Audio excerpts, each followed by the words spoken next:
Bueno, empezamos con el análisis del caso 1 de autoría y participación. No lo voy a leer para que no sea tan pesado el video. Tenemos un caso que es lo primero que hacemos, ver si hay acción. Entonces voy a analizar las conductas de Manuel y Fabricio.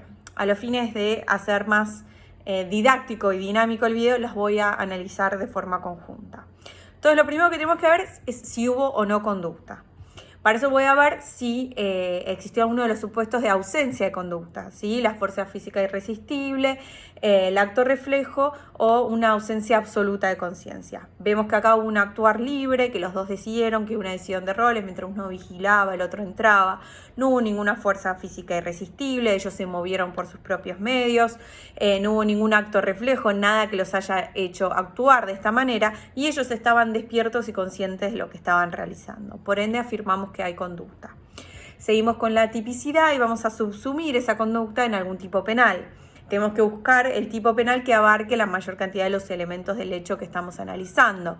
Así vemos que tenemos el artículo 164, donde determina que será reprimido con prisión de 1 mes a 6 años quien se apropiare de cosa mueble, total o parcialmente ajena, mediante fuerza en las cosas o violencia física en las personas. Vemos los diferentes elementos que tiene este tipo, que es el verbo apoderarse, cosa mueble, total o parcialmente ajena, fuerza en las cosas y violencia de las personas. Vemos que hay una cosa mueble, vemos que se están apoderando de algo que no les pertenece, que es en este caso totalmente ajeno, y que para llevarlo a cabo, el plan implica necesariamente una violencia sobre las cosas, una fuerza sobre las cosas. Entonces podemos encontrar que estos diferentes elementos se subsumen y que todos los elementos del tipo objetivo se encuentran presentes en el caso que estamos analizando. Por lo tanto, afirmamos que existe esta tipicidad, ¿sí? Lo podemos subsumir con facilidad. Tenemos que seguir con todo lo que es el análisis de la tipicidad y por eso vamos a la causalidad, ¿no? Entonces, lo primero que vamos a ver es ver si se da la conditio sine qua non, si suprimimos mentalmente la acción de Fabricio y de Manuel. Si el resultado se da, vemos que el resultado no se da, por lo tanto es causa, y continuamos entonces con el análisis de la imputación objetiva. Preguntarnos si crearon un riesgo jurídicamente desaprobado y luego si ese riesgo jurídicamente desaprobado se concreta en el resultado. Efectivamente sí crea un riesgo jurídicamente desaprobado, forzar la cerradura de la puerta mientras el otro vigila que nadie venga para poder tomar un objeto mueble que no les pertenece.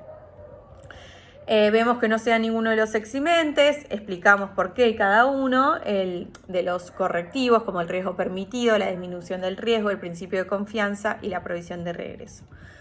Afirmando esto, vemos que se da el resultado lesivo, entonces continuamos con el análisis, ¿sí?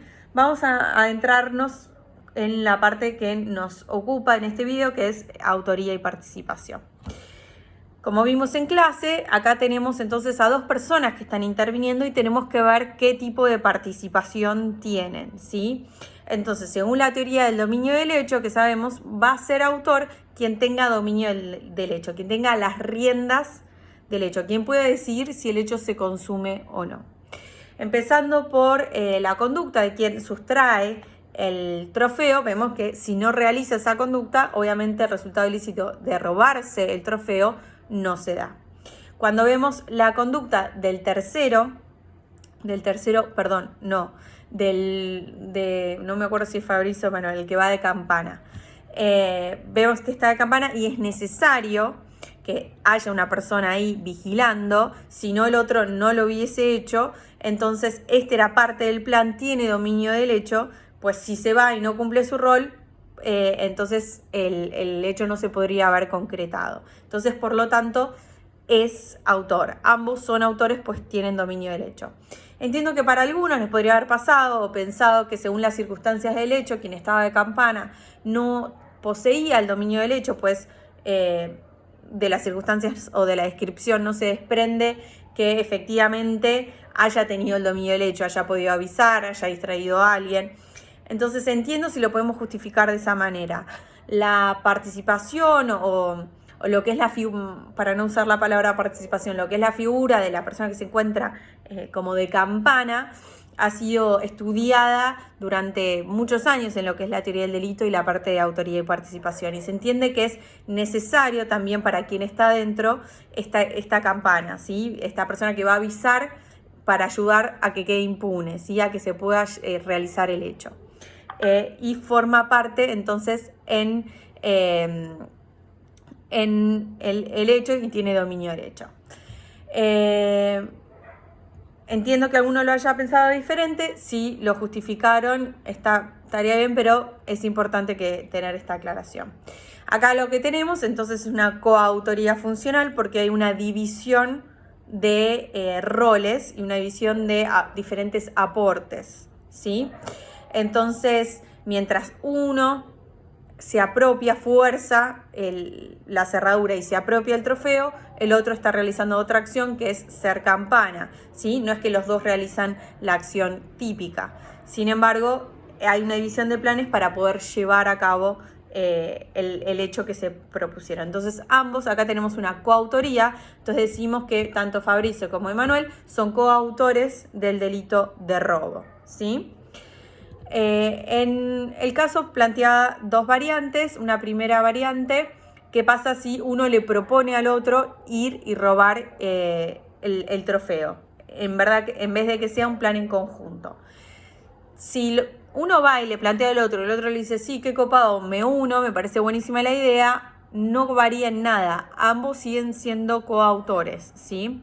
Diferente es la segunda variante, en donde Fabricio va y le propone al otro, ya me olvidó el nombre, a Emanuel, y lo convence de que lo haga y no forma parte de la ejecución del hecho. Es decir, Fabricio no tiene el dominio del hecho. Si no tiene el dominio del hecho, no puede ser autor.